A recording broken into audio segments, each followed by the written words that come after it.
I love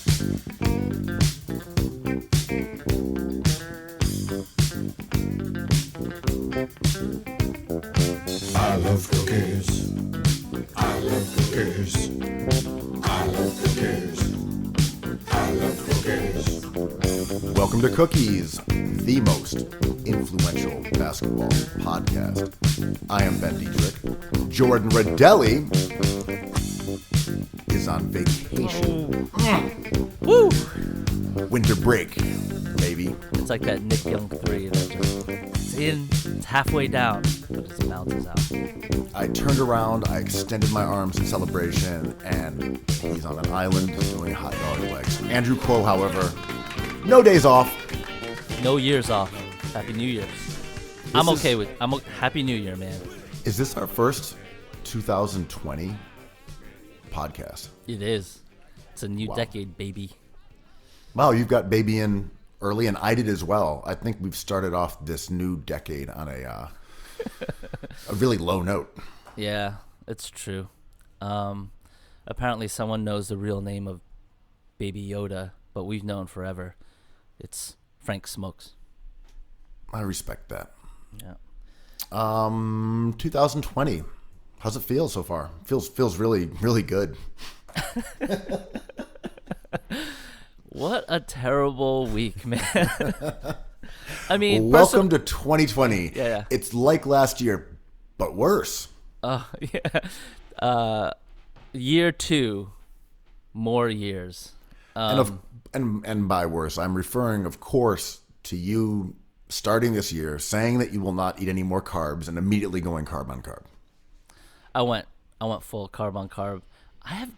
It might be the winter speaking to me, but I've been ravenous for that ravioli on pizza. What can I say? I've been watching the Sixers. I just want to eat pasta for every meal. Dude, right? Is it the weather? Is it the time of year? I just want to eat pasta. It could be any kind and variety.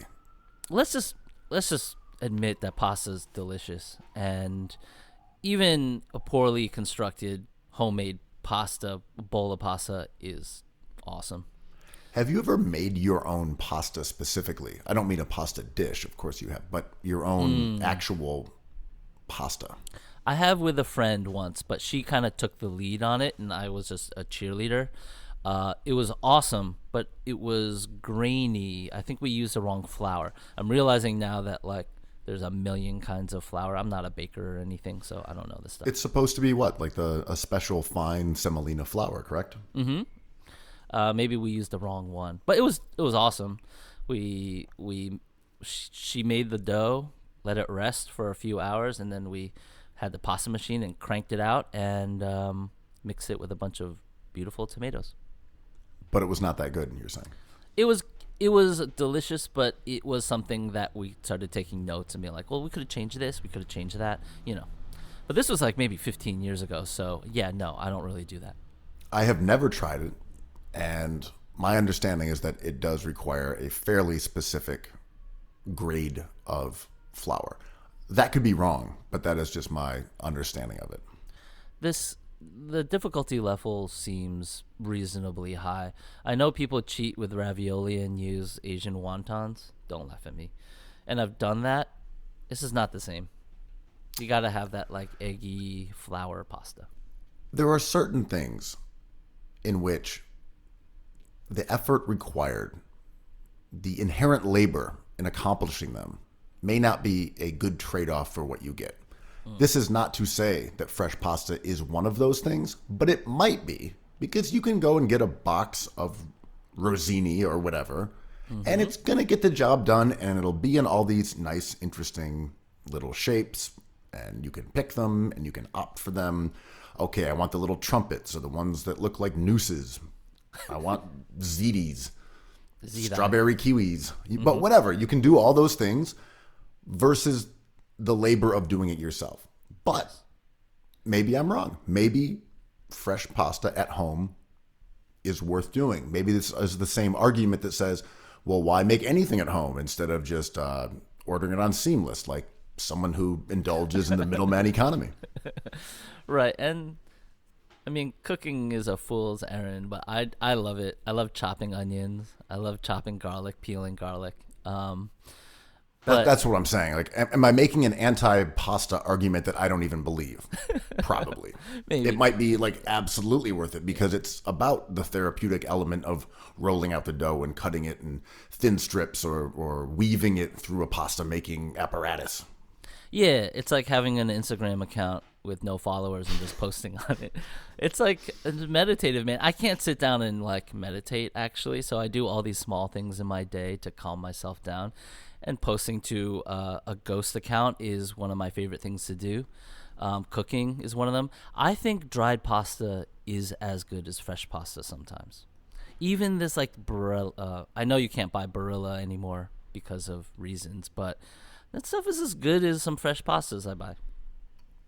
Right, that was the ultimate point I was making, but I don't want to devalue the therapeutic role of perhaps making pasta in the same way that if I make bolognese sauce at home that takes 4 hours, is it that much better than what I'll get out of a can? It's probably better. It's almost certainly better, but is it 4 hours versus 10 seconds? Yeah. Better? I don't know. It got me thinking the other day when I was cooking and watching football, no sin bin, and how how people used to say about the NBA, you just have to watch the last 2 minutes and you get the gist of it. And people stopped saying that, and I'm thankful for that because it's sort of like cooking. It's like the game is awesome, just enjoy it. It's like, well, why would you want to sit through that whole thing? It's like, because I love it, And like, obviously, I could just scoop up that pasta into my big fat face and gobble it down like a stat hog, but I don't know. I like watching the game, man. It's fun. Without switching to a topic we don't care about, like the NBA, isn't that kind of what the whole load management thing is about?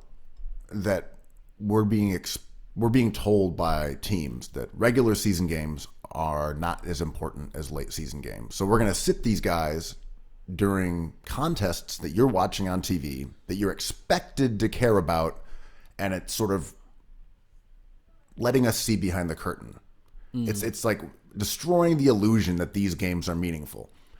Except for the fact that I don't think games are meaningful, and I just want to watch good players. That's my only objection to load management.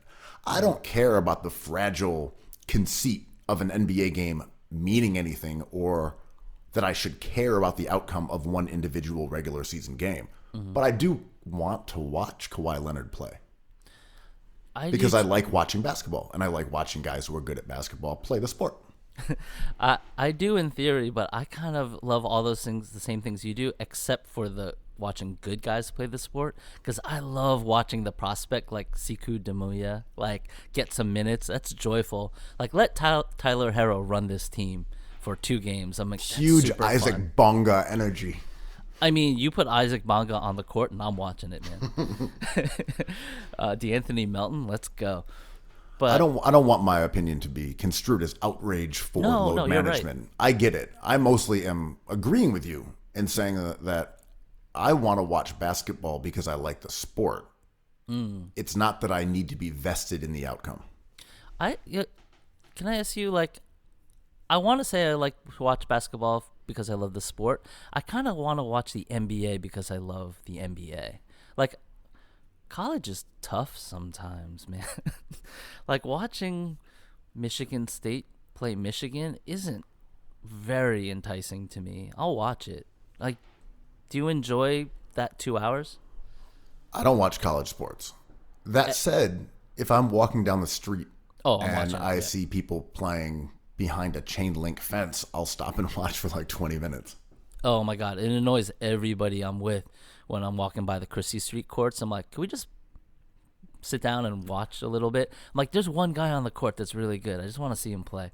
If I'm walking down the street and I hear a basketball bounce, my head is on a swivel. I kind of do that with skateboards. So when I hear a skateboard, I always turn around to see if I can watch like some trick. But skateboards kind of do that too. But yeah, I hear a basketball, I'm like, a game's afoot. I mean, sometimes I hear Man, to be honest, now that I'm over my skating days, I was a horrible skater, but I hear a skateboard hit the concrete, and I turn around to see what they're wearing. Like, what drip do they have going on? The pickup ball doesn't have that. Ooh, a white T-shirt and some fatigues. Yeah. It's like, what kind of cuff do they have going on their pants? I always look at the shoes they're wearing, you know? It is wild that skater style just became universal style over like the last 15 years. Yeah, man, it happened. I mean, it was always cool, but now it's just style is skater style. Yeah, fully. And I'm into it. What do you think about Virgil Abloh saying streetwear is over? I don't really know what he means. Yeah, this is vague, right? It leaves a lot for interpretation. It reminds me in some respects, stripping away like the racial component, you know, and I'm not, it's not commentary on that, but when Rick Rubin said the word deaf is over, and it's like, well, you didn't own it to begin with, and you deciding that you're beyond it doesn't change what it is. You know, in that same way, it's like, well, you know, Virgil, that's where you started, and now you're out of it, so it's easy for you to say it's over because you're in a different genre. Are you calling Virgil Abloh a boomer? No, I'm saying he's very specific in his career trajectory. So, you know, if he's not screen printing shirts and selling them on the street, which we would say is streetwear, or putting them on, you know, he's working for one of the most powerful and renowned fashion houses on the planet. You companies on the planet. Companies, yeah. So I don't know what his perspective on streetwear is specifically right now. Yeah, it's a manufactured narrative or manufactured story that is easy to dish out. Politicians do this all the time. When you say it, you absolve yourself of failure. He's into it as much as anybody is into it, and I think he's saying it like with a lot of thought put into it. But by saying that, he kind of gives himself some space. But I think it's mostly reflective. That was me kind of trying to make some comparisons to the past, and like what it really is reflective of is that streetwear is kind of a bad word now. Is it? Yeah, for sure. Go on. And in like the fashion world and in the retail world, no one wants to be known as streetwear. You don't want to be known as selling streetwear. So when Virgil says it's over, I think it's more about that. That it's like we've stopped using that word to describe the things that it used to encompass. Yeah. Like screen printing T-shirts, it's not streetwear anymore. No. It's fashion. It's design. I think it's more about that. It's a changing of definition. Yeah. And there's no other ramifications besides that. It's just we don't use the word streetwear because it makes it sound cheap or retrograde or just out of step with the design principles of 2020. Yeah, I sort of feel that way when they give out like the best rap record award on the Grammys. I'm like, these are just the best records. You could just put these in the best album of the year category, you know? To separate streetwear from whatever tier you want to actually discuss is not necessary anymore. It's almost like saying, maybe this is a stretch, almost like saying there's no such thing as a pure point guard anymore. Oh. But there are people who still would play like a traditional point guard, but we don't use that phrase pure point guard anymore. It's just not, it's just out of vogue. Right. Like 5 or 15 years ago, I would have said Nikola Jokic is a pure point guard, but now I would just say, he's just a point guard. He's a combo guard. Yeah. Combo is that delicious snack.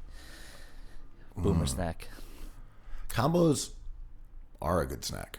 Are you a pizza crust combo, like the buttery cracker crust, or a pretzel crust guy for your combo? Pretzel. I love pretzels in general. I felt like the pretzel was the more ethical of the combos. Glad I got that right. I would agree. The other ones were very tasty, but it always was a little unseemly.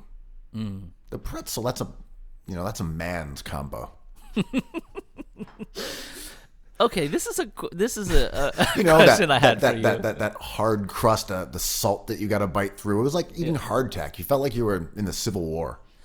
All right, you got me thinking to something that's been lurking in the recesses of my dark goth mind. Hell yeah. In the 80s, there was this movement of food that appealed to like masculinity, like the Hungry Man meal and chunky soup. How the hell are they still around? Like, chunky soup is still a thing. It's fine. I enjoy these things in theory. I mean, I have a can of chunky soup a year when I'm sick, I guess. I bet you I have a can in my cupboard. But, like, how did these things survive past Crystal Pepsi? So the question is, who were they marketed to? Was it for the woman who said, I'm preparing a meal for my husband and I'm shopping for him? Like, Right. none of that, like, pussy-ass soup. But you're getting at something without being gender specific. Like, but you're getting at No. My man, my burly, hairy man deserves the same chunky soup that Donovan McNabb is endorsing. But aren't you actually talking about the crux of it, which is someone who runs a house and looking for value? So when you see something like Hungry Man or Chunky, you're like, oh, I'm getting more bang for my buck here, right? That could be it too. I do like that idea though. It's just like, look at that girly little soups. Al Horford, I bet you're a chunky man.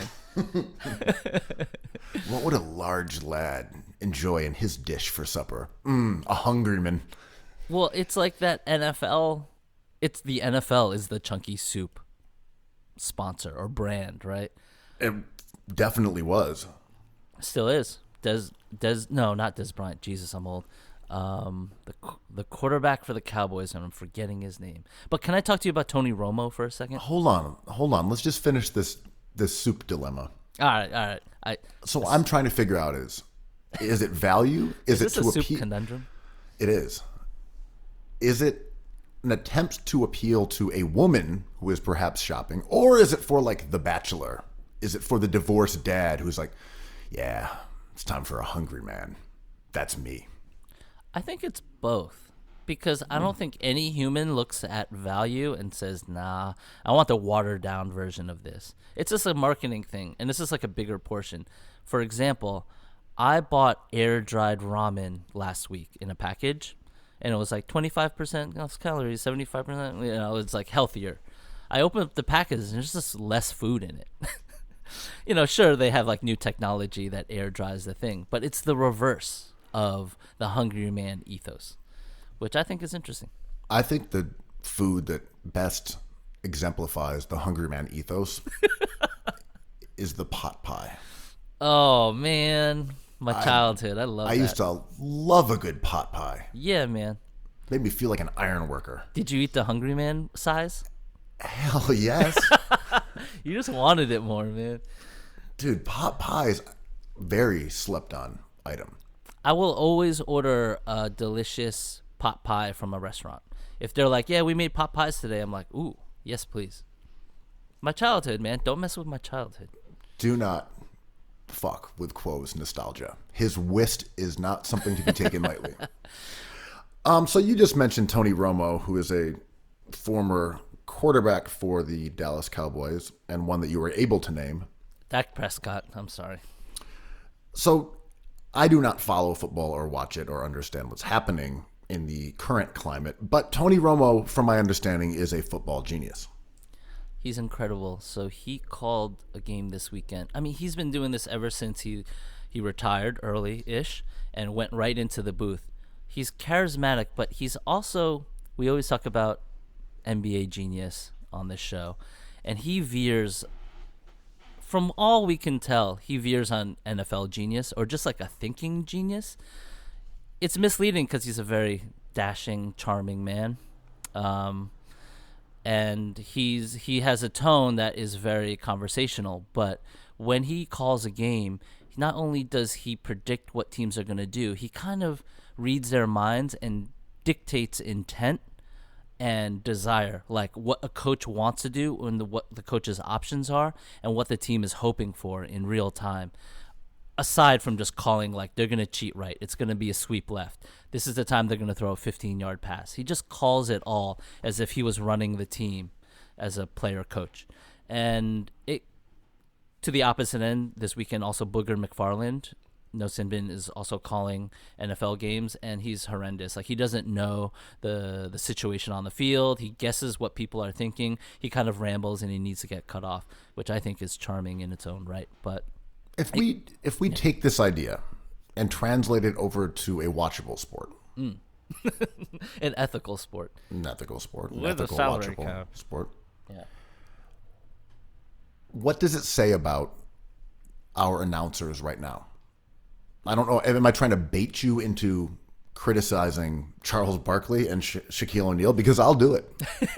Don't make me do. Ben. Don't bait me into criticizing Chris Webber.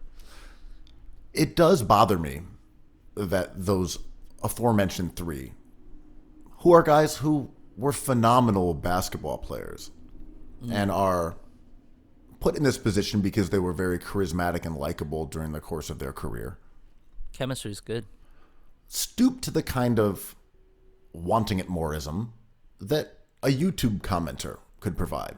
That's my gripe overall with these announcers, is not only are they old school and regressive and opposed to modern basketball overall, but they don't necessarily even give you the great insights that someone who spent their life being fantastic at this sport on the highest level would, or what you would think could provide.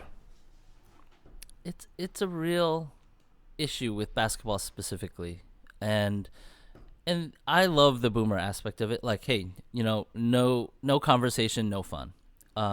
But we don't really get the Romos or the Tim McCarvers who called baseball games in the 80s and 90s, who was the antithesis of Vin Scully, who was like, it's a beautiful night in Dodger Stadium, and Tim McCarver would reference like New York stuff and statistics and what he felt like the Romo-esque kind of call. And we don't really get that in basketball. I have found a way to apologize for Chris Webber. I know people really get down on him in the way he kind of paints the picture of a game. He's trying his hardest. He just runs out of talent. Like, he's at the rim. He just can't dunk it. But I like the intent. My question. So when you say Chris Webber's intent, we're talking about his penchant for trying to create little stories within the story. When a player comes down and bricks a 14-footer and then comes down the next possession and makes it, Chris Webber's analysis is, he's telling you that he can make that shot. He's saying he can make that shot. That seems to be his way of creating a narrative, is these fictional ways that players are saying something to each other. And what I'm waiting from Webber, yeah, you're totally right. And what I'm waiting for him is the moment where he's kind of like lets us into his point of view, because he may have had the most melancholy career of any player, arguably, on a big stage. And I want him to kind of reveal himself a little bit. So I'm with him when he tries to paint this picture. But is there a lack of basketball genius in the basketball universe?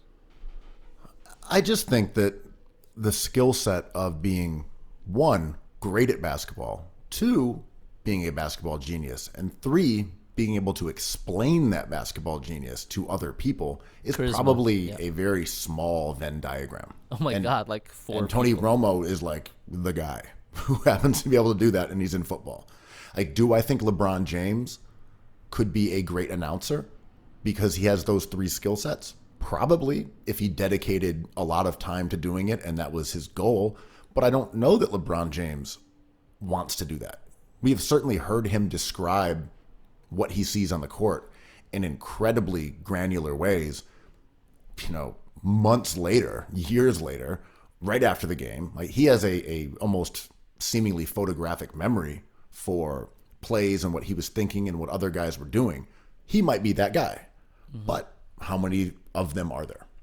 I know, like Kobe Bryant's show on ESPN Plus, where he breaks down tape, is really tough to watch because he's not necessarily giving us information that we can't see with our eyes. And it's cool to hear a player talk about the minutia of a post up and what's happening that we're not necessarily seeing in real time. But he doesn't work either. And I constantly wonder if the people who are really good at this don't choose to do it for a reason. Like, Tim McCarver walked away from calling baseball games because I think there was a New York Times Magazine article. He's like, I'm getting older, and there's a lot to do in New York that isn't just following a baseball team around, and he kind of exited scene, So I mean, and even to be honest, it's a real skill making that information interesting too, because I'm thinking about, just playing pickup ball. If I said to you,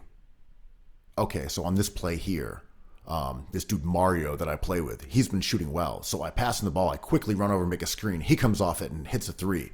Is that even interesting? Exactly. Like, sure, okay, that's what happened. I get your strategy. I know why you did it. But it does take a really unique amount of almost precognition in the way of Tony Romo to make it really interesting, because he's calling it before it happens. Yeah. To just break it down afterwards, you actually have to be really good at breaking down plays versus just saying what happened and what you thought. Yeah. And 5 years ago, this was Jeff Van Gundy. Van Gundy, I think, was, before he kind of conceded a comedic routine with Mark Jackson, he was that guy. I loved every single game Van Gundy called, because he would do this analytical thing, but with a flair of like humor and kind of self-awareness. It was fantastic. I thought he was great. But now he's kind of taken like more of a comedic role, and I don't blame him, because it gets boring. and as the interns have told us, once you've got a bit, you just let it roll. If you're Jeff Van Gundy, and your thing is, I'm mad about flagrant fouls, and you get a chance to do your bit about flagrant fouls, by all means, you're going off. I mean, if Jeff Van Gundy is breaking down a James Harden possession in all of its complexity, and Mark Jackson just roars over him and says, hand down, man down, what can you do? You're like Colin Sexton Mama, and Kevin there Love. goes that man. You're like, all right, I yield the floor to the Reverend. And the response is like, give Mark Jackson every head coaching position. And Van Gundy's like, yeah, I guess so. But I mean, so there's people on the internet who talk about basketball that I think we love, and sometimes I wonder if their talents are wasted. Like, is Jeff Van Gundy's talent wasted in a broadcast? He could just step into the Knicks again and turn them around. And there's people who, I don't think I could do any damage like working in this field. I think it takes a unique talent. I'm not saying that. I think it's a specific thing, but sometimes I think the market kind of gobbles up all the smart people, and then you don't really see them in plain sight. Sort of like Bill James, like the Red Sox just gobbled him up, and he's not around anymore to write books. That definitely happened in the basketball online analytics community, because there were a lot of guys who were tweeting, they had blogs, they were posting on message boards. There was quite a bit of access to really smart guys who were at the vanguard of advanced metrics. And to your point, they got gobbled up. Guys that I remember talking with and communicating with, because I'm not one of those guys who has an regression analysis. I can't do that stuff. I have to absorb it elsewhere. Mm-hmm. And they got hired by teams like the Mavericks and the Nuggets and the Sixers, etc. So like, that brain drain from the public sphere is real. And it affects the culture of like how we talk about the thing we're watching, right? When we strip the smartest people from the community, we're left to fend for Ben Simmons by saying, okay, boomer, Man, that's an interesting way of looking at, I don't know, the idea of sort of a meritocracy or a technocracy, that if you take really bright minds out of the mix and put them in the ivory tower of academia or wherever, those voices might go missing from conversations. Yeah, and even darker, like if you put them away from sight, like the interns are in a dark cage, but they still have Wi-Fi. But there's countries who have removed the intellectual community from a site. At the same time, let's be fair. The interns do have a gruel chute. A gruel tube? And I don't really know how it actually enters their cage. I just know it spews. Like, the gruel comes downhill, it ends up in their cage. That's what I know. The concrete makes it really cold, so you better eat that fast. or you'll get less. Yeah. Thank you. Less gruel. So in other news, I know you're really excited about the assassination of Iranian strongman Soleimani. Oh, cool. Nice transition there. From gruel to crisis, global crisis. Just tasty treats overall. Right. Was that a question? Am I excited about it? Well, that's when we let off, I was like, this has been a bad week. Not personally. I've had a great week, but I've had a bunch of spaghetti this week. It's a bad week for Soleimani. It was horrible. That went down and like it was deflating, but it was also deflating in a bigger way because, we've talked on the show and like my biggest fear was doing something. Is this a bummer to talk about? I mean, this is kind of a traditional thing that presidents have done, and I thought this president was maybe not sharp enough to do, or not brave enough to do this, but he did it. And what's the plan? It's very Nixian, and I don't even mean to belittle this because people are going to die, and this sucks. My understanding of this was vague in terms of it never made sense. You didn't see this happening and automatically understood what the idea or goal of a drone strike on a powerful Iranian general was. You know what I mean? It wasn't like, oh, they did this because of X and it will lead to Y. This makes sense in a linear sort of way. But there was a New York Times article that described how this came to happen, and it looked as if the U.S. military's brain trust came to Trump with several options, and droning the fuck out of Soleimani was the most extreme and one they had no idea he would actually select, and was there to make other ones look more reasonable. And then he was like, yeah, that sounds good, let's go with that. This was the takeaway from a New York Times article. And then it sort of made sense that there was no reason to do this. It was an idiotic idea. It had nothing but downside, but it was never intended to actually happen. But then Trump said, yes, let's go with this option. So the problem here was all the Pentagon presenting this extreme, pointless, goofy idea, and then Trump being like, sounds good to me, we get to bomb some shit. Once that information came together, then this whole thing sort of makes sense. There was no point, there is no upside, it's just bad and just dumb. Or they presented him with this information being like, these unredacted emails are going to come out. Let's do something. He's like, I'm into it, whatever. And people will love me for it. But I think an interesting point to that intelligence was kind of statistically related. It's, you can glean any narrative you want from that intelligence. If you glean like, actually we have everything under control, everything's going great, we should remove the troops from there, you could have gleaned that from that information. So they kind of played into his tendencies, and I think not only does sports work that way, or sports analysis, but everything, food, whatever, the Golden Globes. But it's like Iran was dealing with protests domestically, protests in Iraq. People in Iraq wanted them out, and now Iraqis want us out, and Iranians are protesting en masse in the streets, united under the flag. The whole shit was really, really stupid, and there was no big picture. But there let's was remember, no process.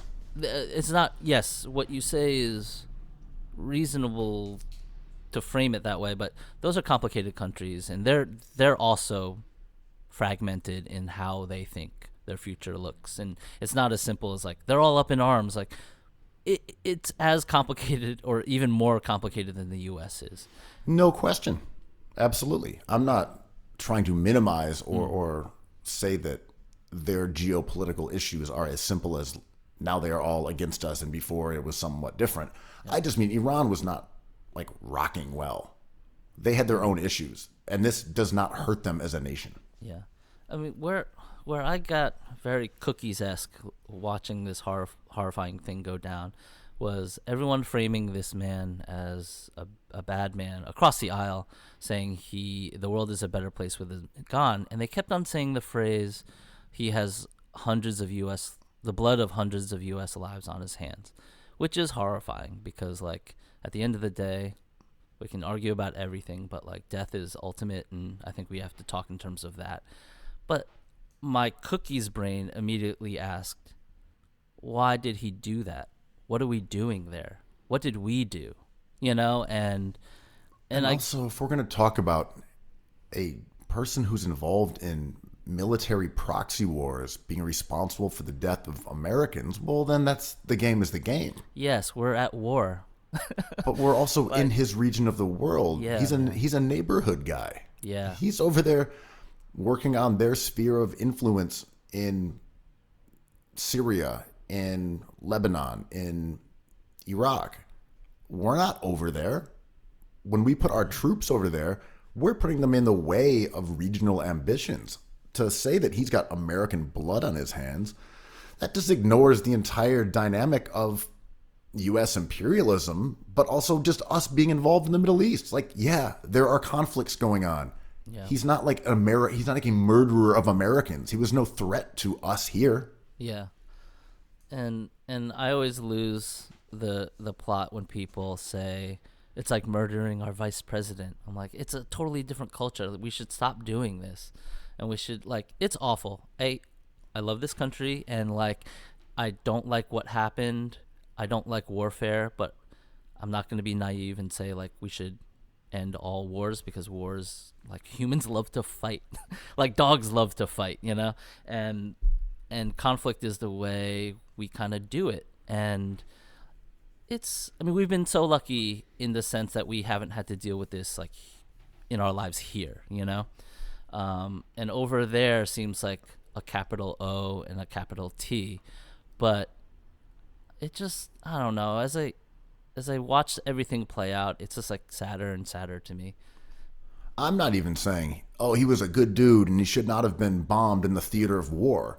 I'm more saying that the justification for an assassination by drone strike on a sovereign nation that could lead to a greater war, as this guy was, like, involved in military operations against the U.S., just doesn't fly. That's not a good enough reason to do it and open this Pandora's box.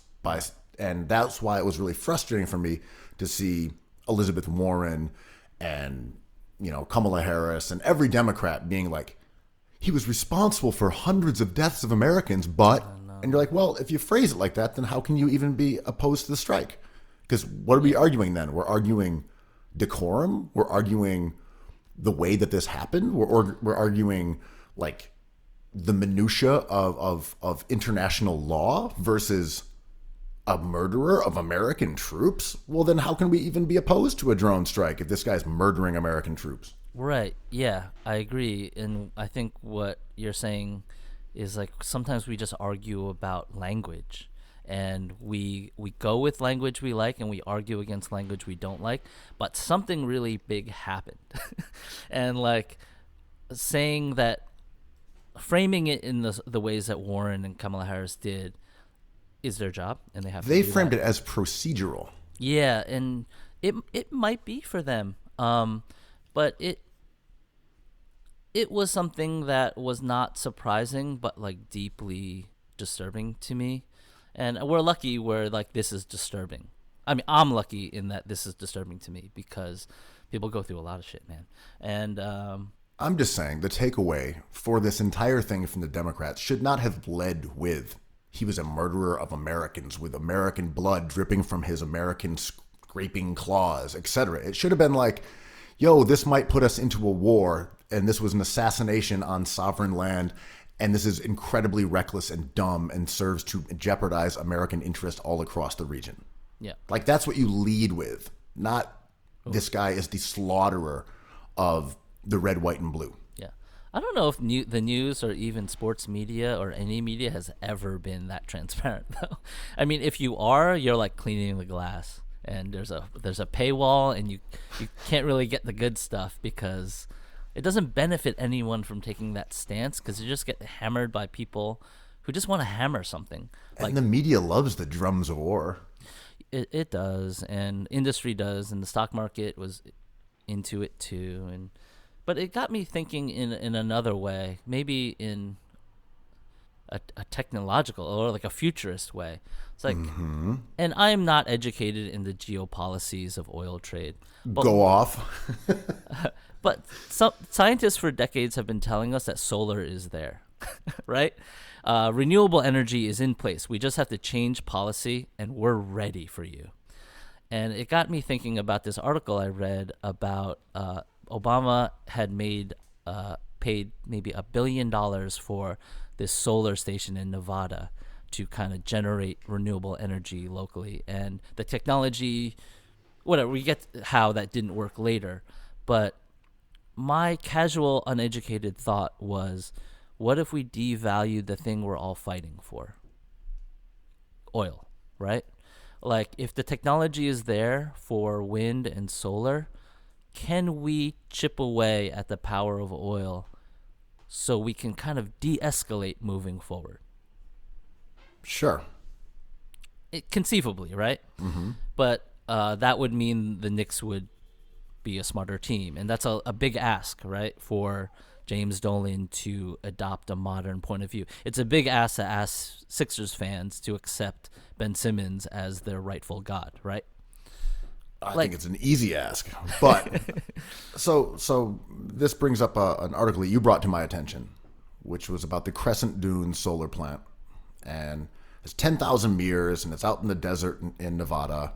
It's like 2 miles wide, and it was started in 2011, and they spent $1 billion on it. It was going to be the biggest solar plant like in the world and the future of renewable energy, as you were saying, but the technology grew outdated over the last 8 years. So now the panels they have are garbage compared to what you could have now. It will be expensive compared to what you could have now. Mm-hmm. And that's what we're talking about with the Knicks or many teams in the NBA, that you're rebuilding for a future that is not the present. Mm-hmm. And there's a beauty in that. Like the picture, it's kind of built out, and it's like a spiral in the middle of the Nevada desert, and it reminded me of like a Robert Smithson sculpture, or like the city of Brasilia, like this utopian idea that was outdated before it was useful. And I love that kind of thing, and I always, everything revolves around the earth revolves around MSG, and for me, and it reminded me of the Knicks and how they were already done before they started, but they tried to create something beautiful in their own image. And I think there's something really interesting about that. And my mythology game is not tight, but this reminds me of something that could be told to a child. Yes, it does have a tragic Werner Herzog element to it, like the lost city of solar panels. It's beautiful. It is. It's gorgeous looking. Yeah. It's like radiates out from a center. Mm-hmm. Looks like the sun. Mm-hmm.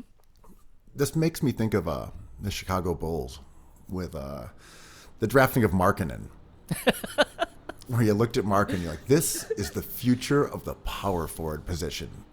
And by the time he's, 2-3 years later, even before he's reached his prime, he looks outmoded. Like, oh no, he's not mobile enough to guard like small fours. He can't really protect the rim and play a five. Like, what is he? Is he just Ersan Ilyasova? Like, what are we doing with this 7-foot guy who can't really play the 4 or the 5? Get out of my way. We're drafting DeAndre Ayton. Trust me. It's like, what? I mean, Sam Hinkie drafted Jahlil Okafor. Like these ideas in our head that maybe we think are the beginning of the future are actually the last relic of the past, right? And that's something I struggle with all the time with things I'm a fan of. It's like, is DeBaby the beginning of a movement or the end of one? And, we've talked about Kevin Love in the same way I just sort of described Markkanen. He was the beginning of the new modern power forward, but he ended up being, in some ways, the end of an era of power forwards, of guys who were sort of post players, kind of could, they were good passers, could spread the floor. Like, he's a good player, but that was an era of power forwards that maybe he was the first of them and Markkanen is the last. I don't know. But I agree with your point in that it's hard to tell who is the last of something and who is the first of something. Yeah, or who's the middle of something. That's even harder. Like, Doncic isn't the beginning or end. He's just right in the middle. And that's really hard to talk about because it takes sort of dexterity to place those goalposts. Good point. Yeah, Doncic is not the beginning of anything. Doncic is James Harden. Yeah, yeah. He's just a younger version of a prototype that came into existence over the last 7 years. Mm-hmm. And yeah, and I think we're like when we see the All-Star voting and we see Giannis and Doncic leading as leading vote getters, it says more about our psychology than how good they are. I mean, they're phenomenal, but LeBron James should be number 1 or number 2, definitely. And I think it really tells the story of how we look at things and how we analyze sports is it's not as simple as recency bias, but it's the idea of wanting to start a new movement constantly and a changing of a guard. And we push ourselves to desire that and build solar panels for $1 billion. And this is the future without observing how the waves are crashing. Well, what's amazing about LeBron is that he actually was something new. Yeah. He was, and he fulfilled that, and we knew he was that, and then he became it. And you look at the guys who have come after LeBron, whether it's the variations of that, forwards who score and distribute and do all these things, and whether that's Ben Simmons or Draymond Green or Giannis or Doncic, LeBron James is still the prototype for those kind of guys.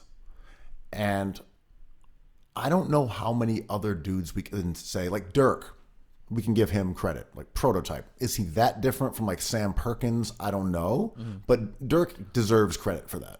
And LeBron can get credit. But there aren't many guys who are actually something new.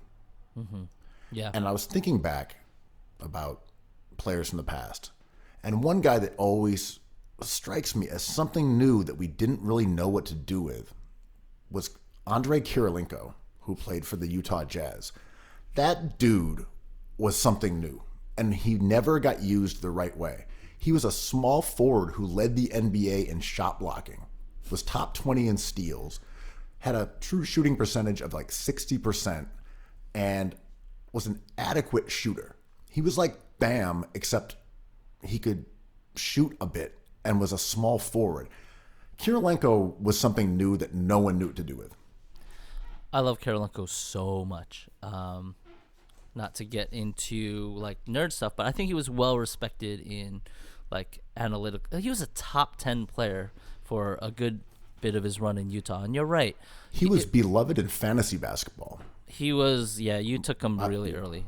But I mean, more than in the general population, because he only went to one All-Star game, despite being a phenomenal player. Yeah. If you look at advanced metrics, which we were not really even accepting or glancing at back then, yeah, at like BPM or value over replacement player, he was second and third in the league. He was insanely good. Yeah. But we just didn't care about those things. He made one All-Star team. Yeah, it's weird how clear sometimes fantasy sports sees these things, because Kirilenko, you kind of took him with the 4th, 5th, or 6th. You could take him 3 and no one would blink. Ben Wallace also, sometimes he went number 1. But I think you're right about Kirilenko being the beginning of something. I'm having trouble seeing where it led to, and I'm agreeing with that. Yeah, I'm saying he was something that was different. He's an but outlier. Because he played in an era when, or even in a franchise that had Carlos Boozer, Greg Ostertag, Mehmet Okur. They had all Jaron Collins. They had all these big dudes surrounding him. So they put him at the 3. Today, Might be or a if he was in a 7-4. D'Antoni system, you're like, no, small ball 5, rim protector, and just obliterate teams on the break. If he was a number 1 overall pick, do you think he would have been roasted incessantly? Right? He might have even been viewed as bad Yep. because he was not a high scorer. Right. You know, he topped out at like 17 points a game. Yeah, scoring was not his thing, but if he had played ball in the U.S. in college and he went number 1 overall, I think he would have a much different framing. I think people would say he's a failure. It's probably true. 1 All-Star. Yeah, no championships, whatever. No one gets championships. But the scoring, people love scoring from their number 1 picks. But if Kirilenko had showed up now, I think we'd have a greater appreciation for him in the way that people have embraced like Bam Adebayo or Adebayo. like they're kind of similar. But Bam is kind of yeah, you're right. I mean, Kirilenko was a different prototype, though, because he got into lanes and he cut off passes. He could guard the wing. Bam is very awesome, but he's more of a inside guy, right? For sure. But I'm more thinking about defensive-oriented shot blockers who can pass a bit. I mean, they're not the same, but I'm just trying to think of guys who are stars for their defensive abilities who can kind of do other things. I mean, Ben Simmons is in that conversation, I think. But he's such a better offensive player than Bam or Kirilenko in terms of his distribution. I mean, he's a superstar in terms of creating shots for teammates in a way that those guys are not. They are good, exceptional for being like. There's a weird lack of guys who have that skill set. I mean, my favorite player of all time, other than Jeremy Lin, is this Marcus Thibault territory? I mean, Matisse Thibault territory. I mean, Thibault has this kind of DNA, right? I mean, how many guys are there who have the ability to both defend at an elite level and pass at an elite level, but are not an absolute superstar? There's not very many. There was Bobby Sura, and then you lost me. Oh, there's Keith Van Horn, yeah, KVH. But like Marc Gasol, maybe, but he was a star. Draymond Green, but he was a star. It's an odd prototype. There just aren't that many guys who can do that. Yeah, and you got to hold on to them. And I love that top 10 of the decade list and Marc Gasol in there just for a little trolley conversation piece because we all knew the point of that inclusion, and it was to talk about this conversation. Like, what is this prototype, this rare prototype that we have to tip our cap to? I mean, LeBron James is unbelievable, but Joakim Noah, that's a good one too. I love Joakim Noah. Guys who can really defend and pass, but are not superstars. It's a hard little commodity. His excellence was so brief, though, so it's tough to talk about him. But yes, when he was in the MVP conversation, he was a unique kind of player. I don't know why those skill sets are so rarely like in concert, but it's a really cool combination. Well, I think this is like, I'm obsessed with scarcity, and I don't think you can teach this. And how many friends do you have that who are like, present company excluded, who are like nice, always on time, and like amazing at what they do? Not that many, but there's a few that you can kind of count, right? And I don't think you can will yourself to be nice. This is that might be controversial, but I don't think you can will yourself to be good at what you do, but you can will yourself to be on time and all that stuff. I don't think you can try harder to be a good passer. I don't think No, you can't. You can learn a system, yeah, and the system can cater to your abilities. We're seeing that this season a bit with Andrew Wiggins, who is not a good passer, but by really spreading out the floor and making passing lines visible to him when he's driving, yep, and where he knows where the help is coming from, he's become adequate at passing off the dribble when the help defense comes and finding some shooters on the perimeter. He is not a great passer in a natural sense, but you can put people in position to succeed. Yeah, like for example, Porzingis is always going to be a player who averages more turnovers than assists. But I wonder if a system would help him out there for a couple of years. I have not been following Wig Doggy. Is he still Knicks bait, or is he trailed off? He has not been as good as he was, but he also is not like, utterly disastrous in comparison to before. But his shooting and efficiency is now pretty significantly under league average again, as usual. And his defense is mediocre. I mean, by BPM, he's a negative player again. Man, I'm rooting for him. I mean, his draft status will always have, will always perpetuate his career. He's gonna have a long career, but man, I'm rooting for him. Speaking of number one picks, people are dogging your boy Ben Simmons online. What's up with that? Still, after this run of the last, what was it, like 5-7 games? Over the last, I want to say 7 or 8 games, he's averaging a triple-double, which is something that people seem to care about. Oh, I thought analytics people didn't like triple-doubles anymore. I'm saying, I mean, I think it's a nice raw number to put up. He's been great. Like his BPM is back up to kind of where his rookie season was.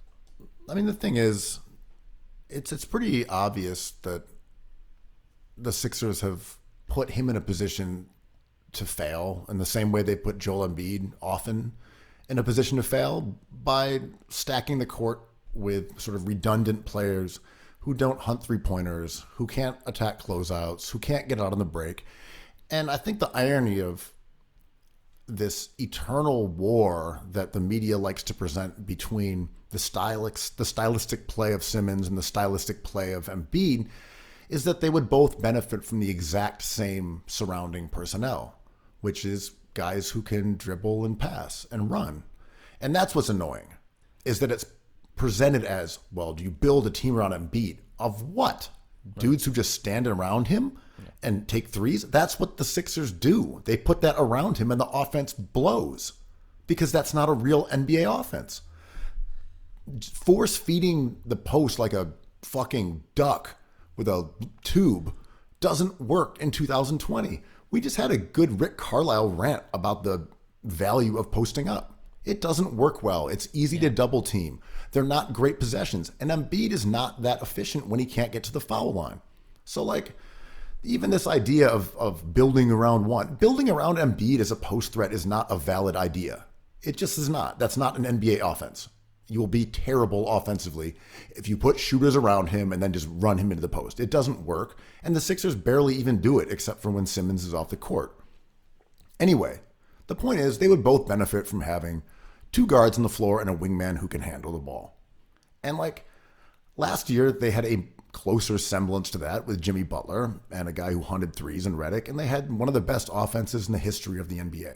So all this stuff about spacing is bullshit. All this stuff about Simmons versus Embiid is bullshit. All this stuff about Brett Brown is bullshit.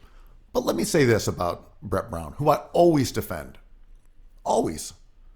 He cannot allow himself to be trolled and baited by Sixers media into being critical, critical of Ben Simmons publicly. It's bullshit. He cannot do that. When he gets candid and he's so positive, when he says, oh, I want him, tell his agent, I want him taking, 1 3-pointer a game. He's getting overexcited. He's speaking freely, and he's a great quote. But that ultimately gets run back at Ben Simmons and makes Ben Simmons look like he's disobeying his coach. And he's like, uppity and all these things that like the moronic Philly media wants to say. So like they need to gather the fucking troops here. And that's Embiid, because he can't be saying that shit either. The people need to be taking threes. That's Brown. That's Elton Brand. That's all of them. And they need to just tell the Philly media to get off Ben's dick. No more of this like, yeah, we're trying to convince him some of our guys need to shoot threes. Oh, he's No. That's our guy. He's playing great. He's working on his game. Move on. No more of this stuff like weirdly baiting him in the public, because the Philly fans and the media are so creepy that they just eat it up. And like you can't make it look like you're backstabbing your player.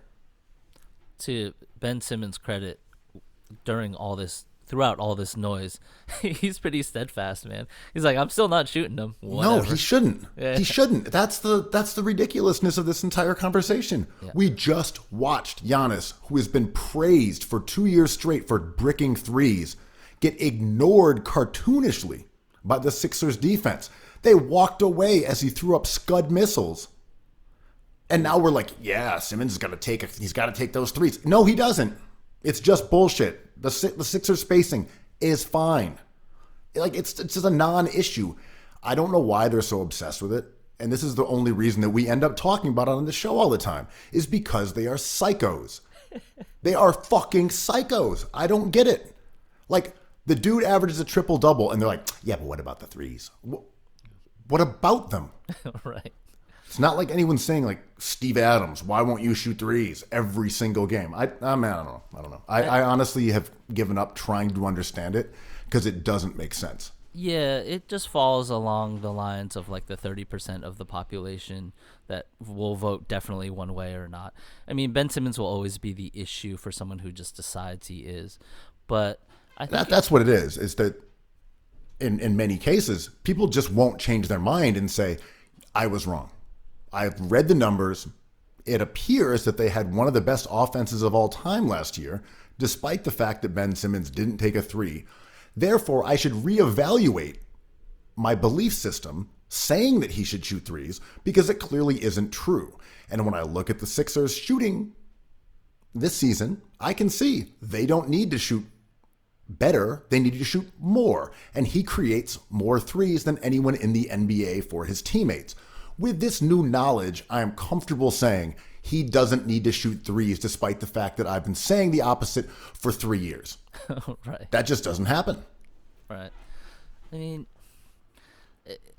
I have such a tough time talking about it because, I love this idea that you can change my mind with 3 sentences about anything, but no one has changed my mind about Ben Simmons, and no stat has changed my mind about him. So we just get into like an argument about arguing, which is frustrating, and I'm exhausted of that, and I just want to talk about the team.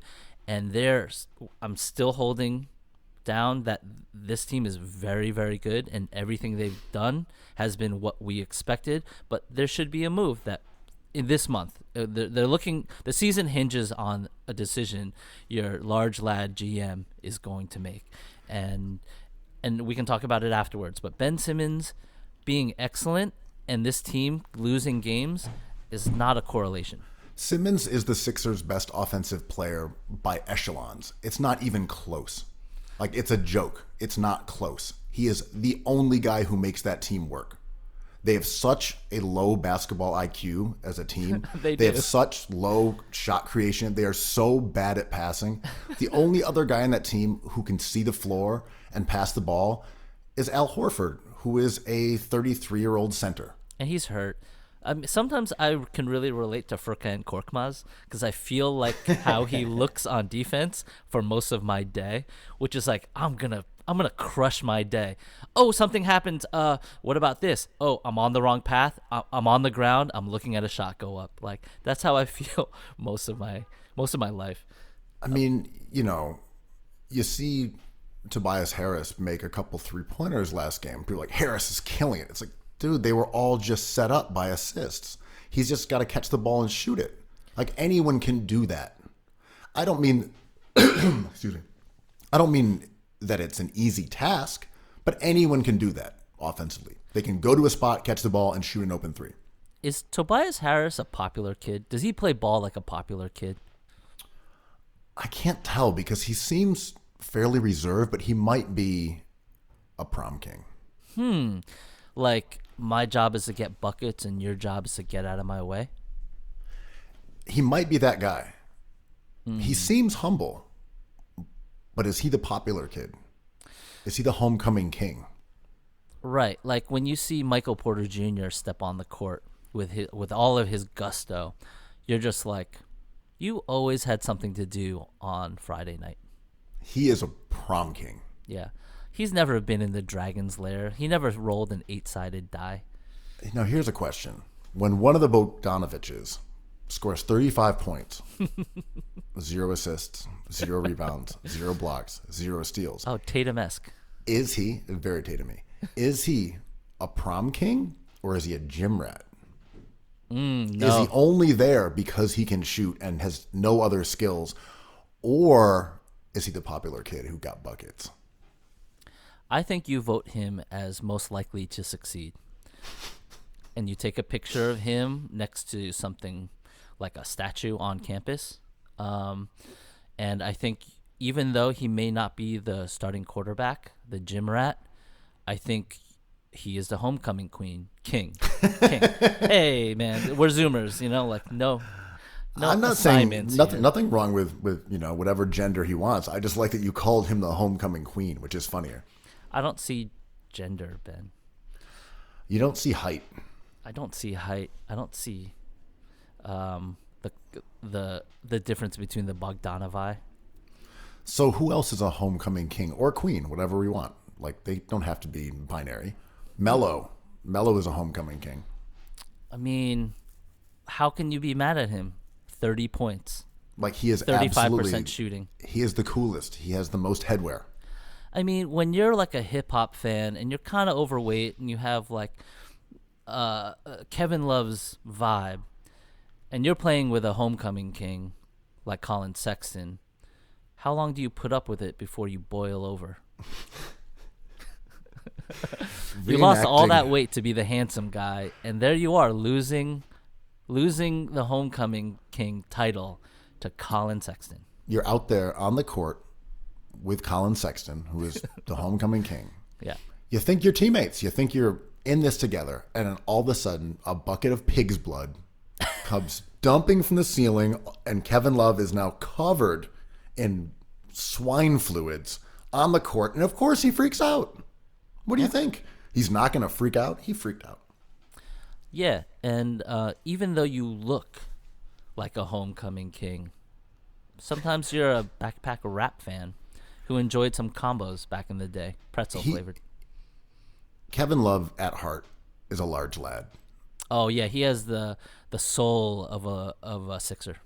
We've seen the photos of him from high school and from his first year at college. He was a tubby gent. I prefer that vibe, the UCLA vibe.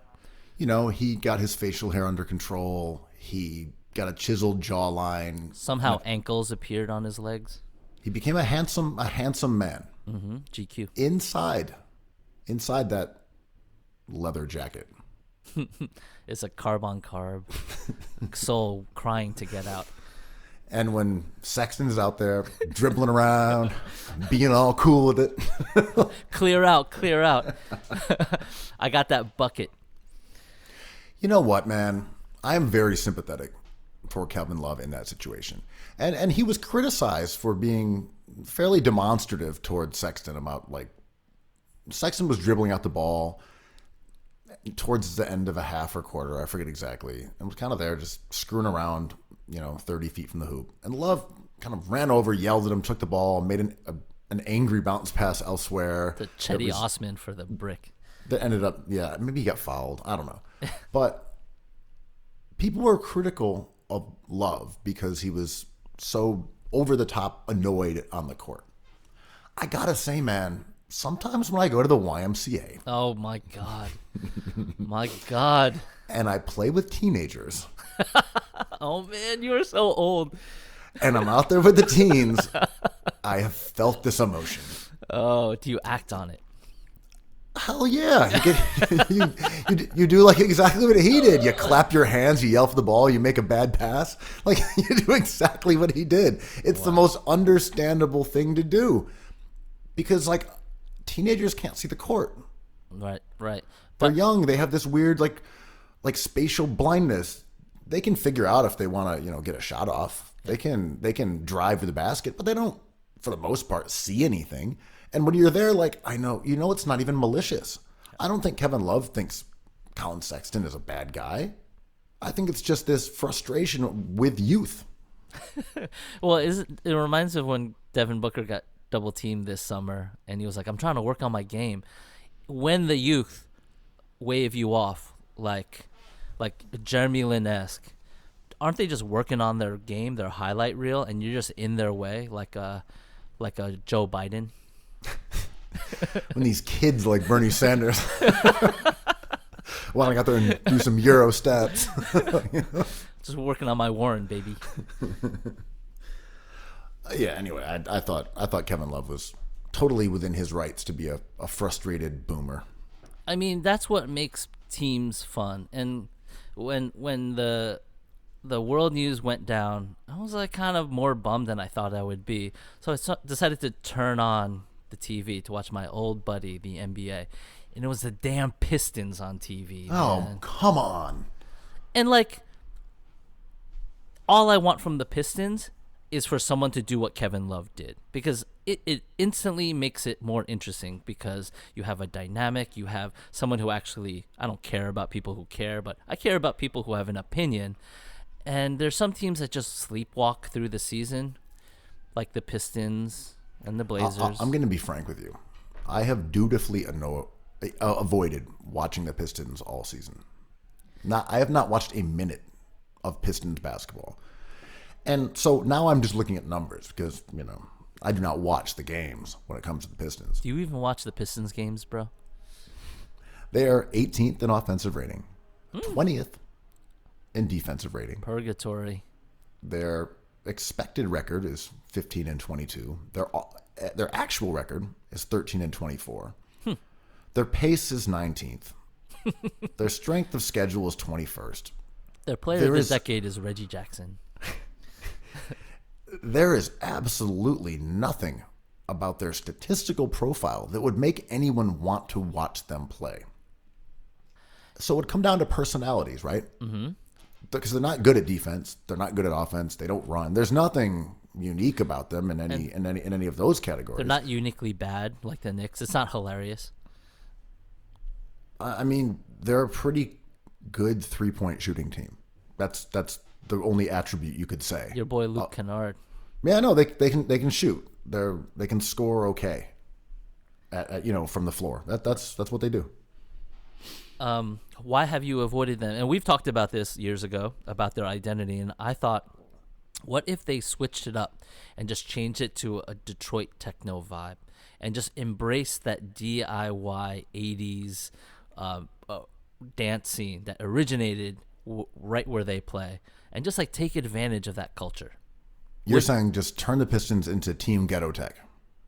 It would be amazing if they just. All right, I'm in now. Right? Now what do we do? You play awesome techno music throughout the whole thing.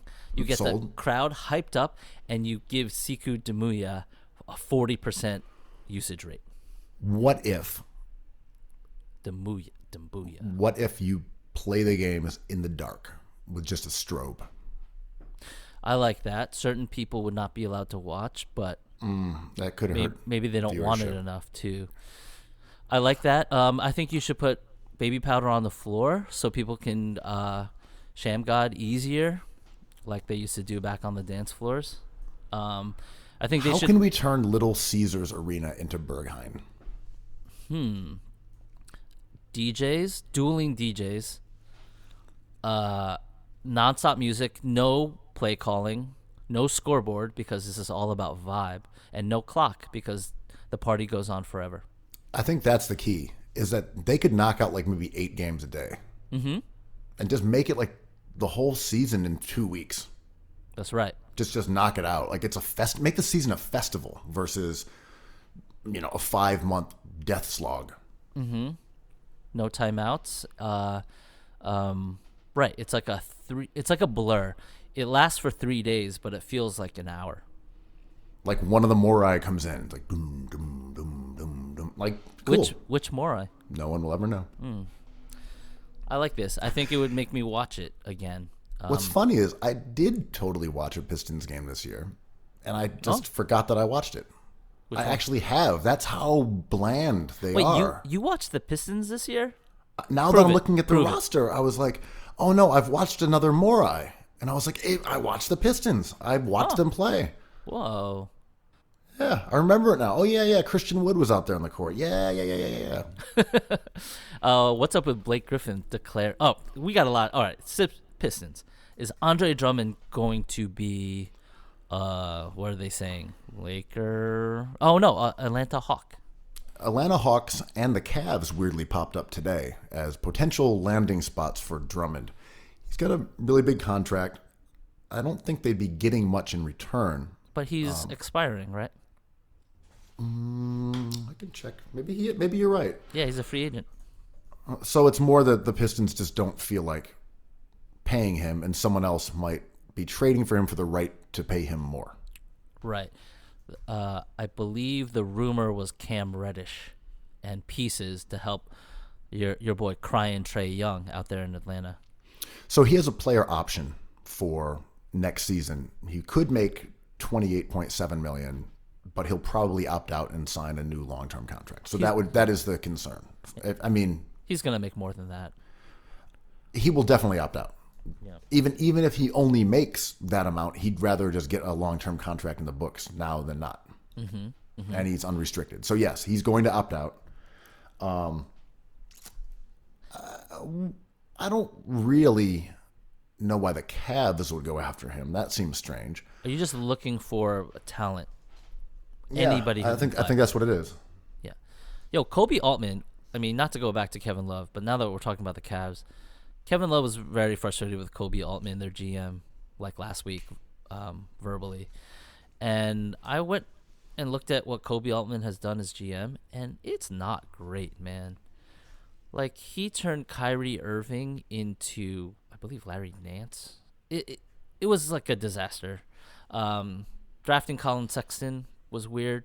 Talk about a billion-dollar solar industry that goes belly up. But I don't know what he's trying to do. And I don't know why adding Drummond would help. Well, one issue here is that I don't know how much of the direction is Altman and how much is Dan Gilbert. You know, that's always the difficult thing to know about a team. What's being dictated by ownership? Right. Is Dan Gilbert saying, I don't want to be bad for another 6 years since LeBron left. Like, let's just go back and be competitive again. Go get me Drummond, get me a couple players. Let's just get back in the mix. Or is he saying, hey, we had a great run. We got a finals. We got a championship, several finals, a whole bunch. And let's just be bad for 5 years. But maybe There's that's not no way he's saying that. But that's what I mean. Is like the reason they were able to rebuild was because they got lucky in the lottery and they ended up getting Kyrie. They drafted poorly several times, but they ultimately got Kevin Love because they had lottery balls bounce their direction. Right. Other than that, they took Deion Waiters, they took Tristan Thompson, and they took Anthony Bennett with all like top 1 through 3 or 4 or 5 picks. They were not good at drafting. And I mean, when you take Colin Sexton ahead of, now you look at like SGA, like that was a mistake. That was a mistake. Colin Sexton was flawed in college. But anyway, my point is, I do not think Altman has done a good job. I think he's been pretty awful, and I think his work at the deadline during LeBron's last season was absolutely scandalous. Yeah. I think the giving Kyrie to Boston did not end up burning them, but was probably a poor move as well. Anyway, all that to say, I don't know if he's actually sitting there saying, here's my long-term strategy, or he's just like responding to Dan Gilbert's emails. He's a meat shield. He totally could be. I look at Dan Gilbert, Comic Sans and all, and as a Knicks fan, I see hope because you could be stupid. This is my whole thing. I know this is annoying. You could be stupid and still luck into a good team if, like you say, you win some lottery balls and the best player in history is born in your hometown and you can draft him. So back to Drummond. Is he doomed as a player to be on bad teams forever? Or can he switch this up? He's got a big decision coming up here. He's in player purgatory. It's odd that, it's because he's only been in Detroit, but can he flip it up? Can he find a place that will be able to benefit from his formidable talents? And formidable weaknesses, too. Like, he's sort of a Porzingis-y kind of guy. His talents, his attributes are really great, but he has trouble defending pick and roll, and he's become a better free throw shooter. Like, he has flaws. Not every player is perfect. He's not a great pick and roll big in terms of scoring. Yeah. He's not great in the post. Yeah. You know, there is a reason that Detroit teams have not been stellar with him on the floor, despite the fact that he is a very good player. Oh, he's a stat gobbling beast. Not quite a hog. Yeah, he's a hog. His stats are gaudy. He's a stat hog. Yeah. And it depends on how Altman thinks Garland and Sexton are going to progress. I mean, if Garland's your guy, that's more interesting than a lot of other teams having Drummond and Garland. But could you put Drummond into the same slot as Anthony Davis? I know he's not as good as Anthony Davis.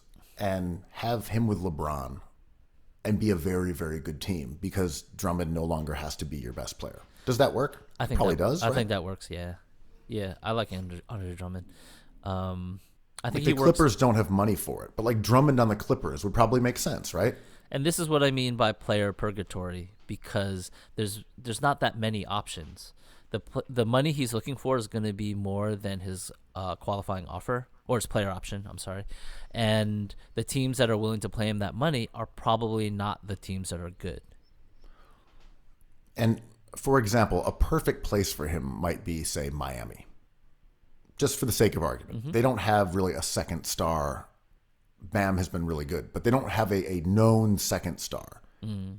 If you had, Drummond is in there with Jimmy Butler. Okay, now maybe we're cooking with gas now, but it might not work. Right. I don't know. He's a really unique and very good player who's going to set some incredible records. Yeah. Drummond will probably end up being like in the modern era, the leading rebounder of all time.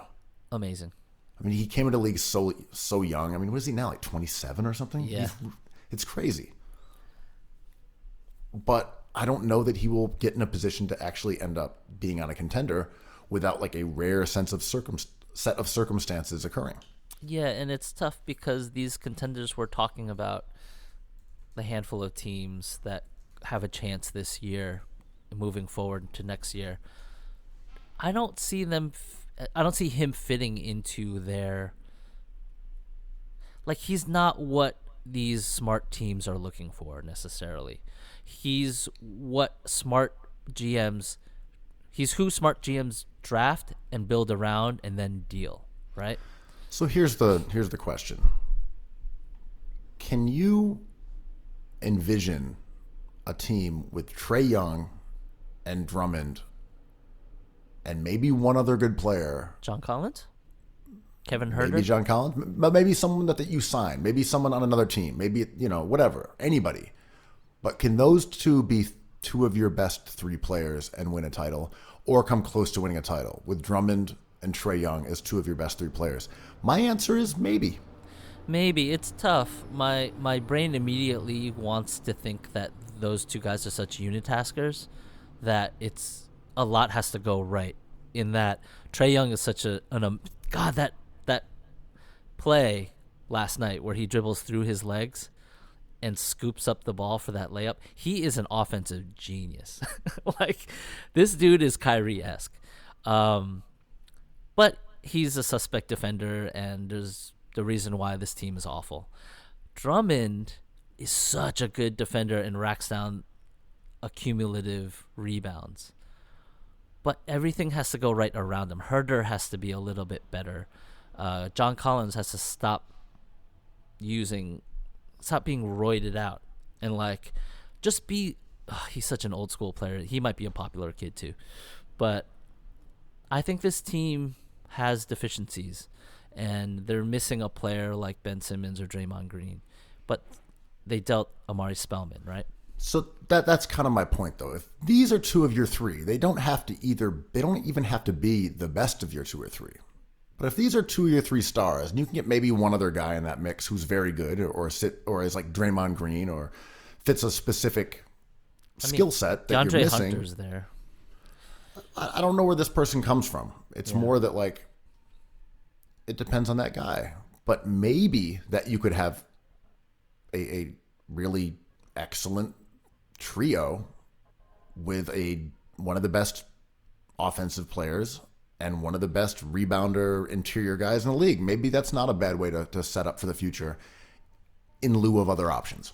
I love what the Hawks did. I love that they have these chips to move. Drummond and Trey is walking a tightrope that will be really fun, and I think they should absolutely go for it. And they have the pieces. They have picks. They have Cam Reddish, who still has some value.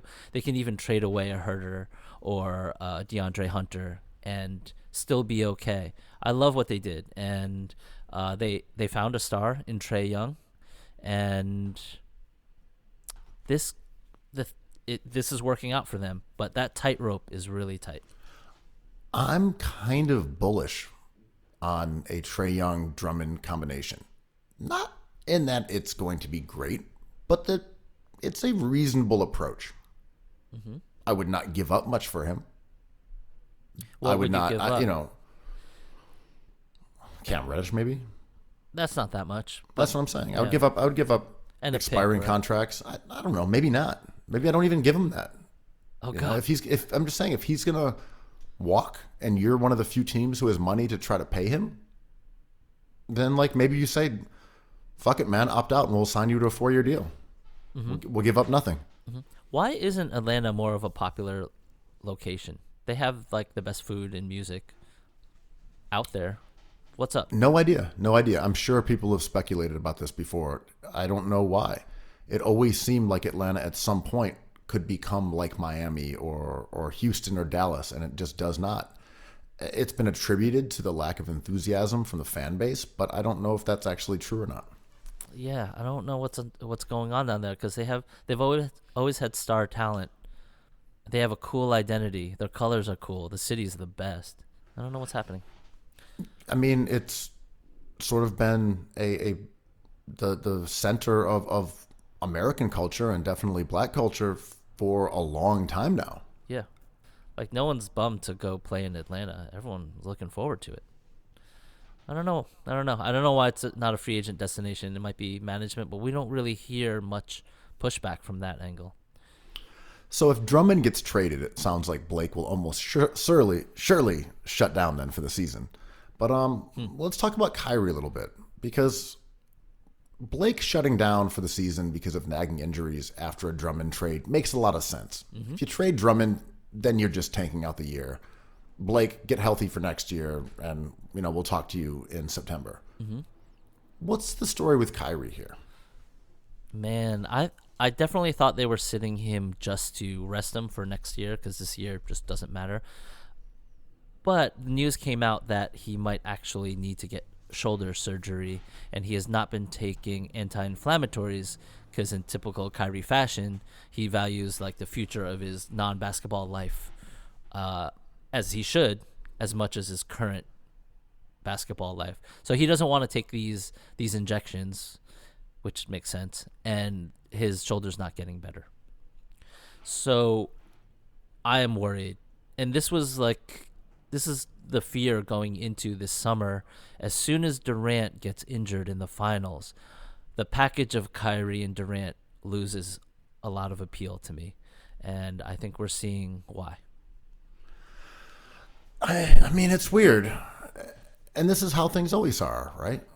Where it was viewed as an enormous coup for the Brooklyn Nets and a huge loss Not by for the New York Knicks. Yeah. And not by Andrew Kuo. Nope. And now it's a little more complicated than that. And we always knew that about Kevin Durant because he's coming back from a absolutely horrific injury. And, I never had any concerns about Kyrie's, integration with the team or wanting enough. But Kyrie is also a guy who has struggled with injuries throughout his career. Oh my God. Yeah. He's little and he's kind of frail. I mean, he's a small, slight man. Easy. I just see no shaming. How much he wants it. I mean, when you see Kyrie on the court, he is visibly little compared to most guys. And now we have the two centerpieces of that offseason coup, both potentially missing this whole year. That's $60 million, $70 million invested in two guys who won't play. Which is fine. It's not our money. Not our money. And then you've also were forced to sign DeAndre Jordan, who is he's just kind of taking up space. Yeah, He's does kind his of thing. I'm kind not of mad. there. Shout out to Last Lap. You saw him there, right? Yeah. I mean, he's fine. But now you're talking about, what, $80 million or whatever it is, plus this out of this year's team, which is kind of good. And you're like, if we had invested that money differently, after all of our smart moves, we could be a real contender, instead of being 16 and 19. I agree. And there's nothing about Joseph Tsai that leads me to believe that he didn't push back on that signing. The word is the Nets didn't ask them. Those three players chose the Nets. And I still think you have to do it, but if you look at what those two guys are after the smoke, if next year starts, they're very damaged players with a ton of miles on their feet.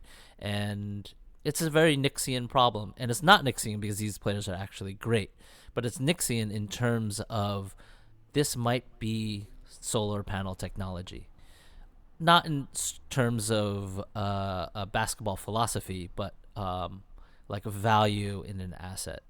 I think as soon as Joseph Tsai signed those contracts or let them sign with the Nets, I think they were looking at a large risk that it would be outdated before it could fire on all cylinders. Considering the circumstances, I think their hands were tied and that they kind of had to do that move. Yeah, they can't get away with not doing it, right? No, I don't think they could have said we're not interested in Kyrie and we're not interested in KD. And part of that is because there aren't that many marquee players out there. Mm-hmm. And the Nets did a really good job getting their guys under reasonable contracts. But we are also looking at the team right now that does not have Kyrie and does not have KD. And if we had kept D'Angelo Russell, how much better are they? Is that a contender? Definitely not. So this was the way to become a contender. And it may not work, and there was inherent risk, but this was the avenue to say, maybe we can win a championship with these dudes. With the people they had, it wasn't possible. Yeah, and let's not forget if we want to boil it down to the big three, their third guy is also injury prone, and Karis LeVert has yet to kind of ascend to the level that we hope he will, because he's always had injury problems, and that's why he fell in the draft. And this is an interesting conversation of having a chance is good enough. And I think if a team is in the conversation, I think that's good enough. And whatever happens, happens. So the Nets signing Kyrie and KD, on one hand, was a really obvious move because it puts them into the conversation until these players leave. And they're young enough, so every year that they're there, we'll be talking about them as contenders. If you don't sign them and you sign someone else, you're just not even in the conversation. That's why I wouldn't be panicking if I was the Philadelphia 76ers. Oh, yeah. Because you're in the conversation. You beat the dog shit out of the Bucks on national TV. Yeah. You are better than the Raptors. You're 2-0 against the Celtics. The Rockets game was closer than the score. It was a tense game. My thing is, could the Heat beat the Sixers in a playoff series? Of course. Yeah, probably. But do I think the Sixers would beat them? Also probably. Yeah. I don't look at the East and say, we need to make, if I'm Philly, we need to make a dramatic move to change who we are to beat the teams around us. Yeah. I think you can say, we have a pretty good chance of making it to the finals. If we get to the finals, we have a pretty good chance of beating who's there. I don't think you disrupt that entirely. I think you say, where are vulnerabilities? In the case of Philadelphia, they absolutely need to get Kyle O'Quinn out of there and Jonah Bolden out of there. They need to bring in one more center who can actually shoot threes credibly. That could be Luke Cornett's music playing right now. Green Cornet. But they can't ever have a minute with a non-shooting center on the floor with Simmons. They can't do it. It doesn't work. You can just look at the numbers. It's been a disaster for 2 seasons straight, and it cost them a trip likely to the finals last year because Philly did not have a stretch 5 to pair with Simmons. This year, hopefully, all the minutes with Simmons are Horford, but you never know. I mean, anyway, yeah. But that is one area that they should address. But other than that, you just look for like a decent ball handler. It sucks because the 2 cookies targets, your favorite Lonzo Ball and my favorite Shabazz Napier, blew up this week, so they're not gettable anymore. No, it's wild that no one scooped up Napier, who was a contender. He was just sitting there, ready to be taken. They could have probably had him for a second rounder at the deadline last year. Yeah, like he was making league minimum. It made no sense that no one scooped him up. Man, I shift my eyes to Tyus Jones now. Like maybe he can be had for that price because he makes real money though. Does he? Did he sign a second contract? Yep. That sucks. Yeah, but I agree. I mean, I don't know if we want to talk more about the Nets, but like I agree. The Sixers. Tyus Jones makes roughly $24 million over the next 3 years. He's overpaid. Yeah, that's a little too much. That's not Bobby Porter's money, but whatever. I mean, that's a kind of a lot overpaid for a guy who gives you like 6 points a game and 4 assists and plays 19 minutes. He ceases to become a value. He's also been awful this year. Yeah, not good, but I still like him as to fit that small move role. But you're right, he's too expensive. But all these teams we're talking about, like back to the Nets and the Sixers, overarching idea coming up at the deadline is to be in the conversation is good enough. But now every single small move counts. Like we should be, the teams have done well. We're talking about the Bucks, the Sixers, even the Celtics. Shout out to the Boston media mafia, the Lakers, the Clippers, the Rockets. They've done it. Now we're at the point where we have to scrutinize every small move, and blowing it up is a mistake. But I don't think trading Horford or Tobias is a big move because even though they make a ton of money, there's space for them to do that. For sure. It goes back to the idea of just being in the game. Are you a team that can win a championship? That's the hard part. Yeah. And there's a handful of teams who can say that. There are more now than there were when Golden State was around because there's just a leveling at the very, very top of that apex. So now we've got a bunch of teams. Like the Nuggets can look at their roster and say, you know what? We're in the game. We are the 2nd seed in the West. Michael Porter Jr. is now averaging 20 points with a true shooting percentage over 60% per 36 minutes. Like that's a weapon. We have a new weapon. Maybe that'll be enough to carry us over the top. Will Barton got good. Yeah, they now have the 8th best offense and the 12th best defense. That team is in the game. Mm-hmm. Can they find their flaws, address them in a way that doesn't mortgage the entire future or doesn't create a hole elsewhere? Yep. If Philly trades Mike Scott, for example, they then need another brainless shooter who will just chuck up shots when he takes them. If you get rid of him and you bring in another Trey Burke, like ball handler, small, undersized guy, that doesn't change the dynamic of the team in a better way necessarily. Right. It just creates a new opening where you're deficient. I agree.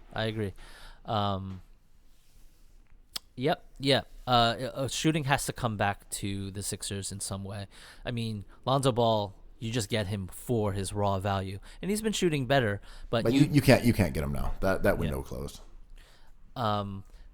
That window has absolutely closed. But Lonzo's just been absolutely crushing it as we expected. Yeah, as we thought he would because he's good. He's flawed and he's weird, but Lonzo's a really good player. Well, he's one of those players. I mean, we beat this drum constantly, but he has weaknesses and he's weird, but there's not many players like him, and he helps you in all these different ways in one Swiss Army knife that other players don't. So you have a bunch of people who do a lot of stuff, and players like Simmons and Lonzo and Draymond Green, basically it's everything except scoring at volume. Lonzo's last 4 games, he's averaging 23.8 points, 6.5 rebounds, 8 assists, and shooting 46% from 3. I want the Knicks to get LaMelo Ball so bad, man. Those kids are good. Yeah, I wish I don't like the Pelicans as a franchise. I find them boring. I hope Zion comes back and changes things, but they're kind of Detroit West. I don't know. I kind of love him. What do you think about that LeBron James tweet? I guess it was on Instagram when he was like, "You guys still think we gave up too much for Anthony Davis?" I'm like, yes. I will always think you guys gave up too much for Anthony Davis. You remember he went for like 40-some points, and LeBron James was kind of peacocking after the game? I mean, as LeBron should. Yeah, it's amazing. Let's do this. But it's really frustrating as a Knicks fan to see future Knicks legend Anthony Davis play meaningless games this year in Los Angeles. Like, what are you doing? You could twist an ankle, you can break a finger. Just sit and just come to New York like you're supposed to. Would they have been able to keep Ball and given up Kuzma in his stead, or did the Pelicans want Ball over Kuzma? I don't know. And my weird subjective mind says I believe a lot of people wanted Kuzma. And I think New Orleans, it was a holdup in the negotiations, but eventually they just crumbled and got the better player. I mean, your boy Vlade Divac. But I think they may have just wanted Kuzma too. I don't know. I don't know where the either in that ors. package. Yeah, that's what I'm saying. They probably asked for Kuzma, but I don't know if it was instead of someone else in the deal. I just don't know the exact architecture that was presented or declined by either team. They're better off not having him, probably. Oh, they'd be better off if they had. I mean, the Lakers would be better off if they had given up Kuzma and kept Ball without question. Oh, without question. But Yeah. the Lakers might even be better without Kuzma. Period. I don't know. I don't know his wins over replacement stats, but I don't know if he really wants it. I got to be honest. he wants that Eminem haircut. Looking good, Kuz. Shout out to Kuzma. He's going to look great on the Knicks later this season. He's traded for. Can't wait. He's traded for Bullock. I just want to think Bullock, right? It's not RJ. I mean, Reggie Bullock. It's Bullock. According to the MSG. Can I just throw this out there that RJ Barrett is having an awful year? Yeah, no argument here. It is atrocious, and we roasted Kevin Knox last year for being one of the worst rookies ever. RJ Barrett's right there this year. Got to keep them both. Don't trade them. Keep them both. I mean, and look, the Bullock is hot. When the Bullock is hot, you got to ride the Bullock. Cookies.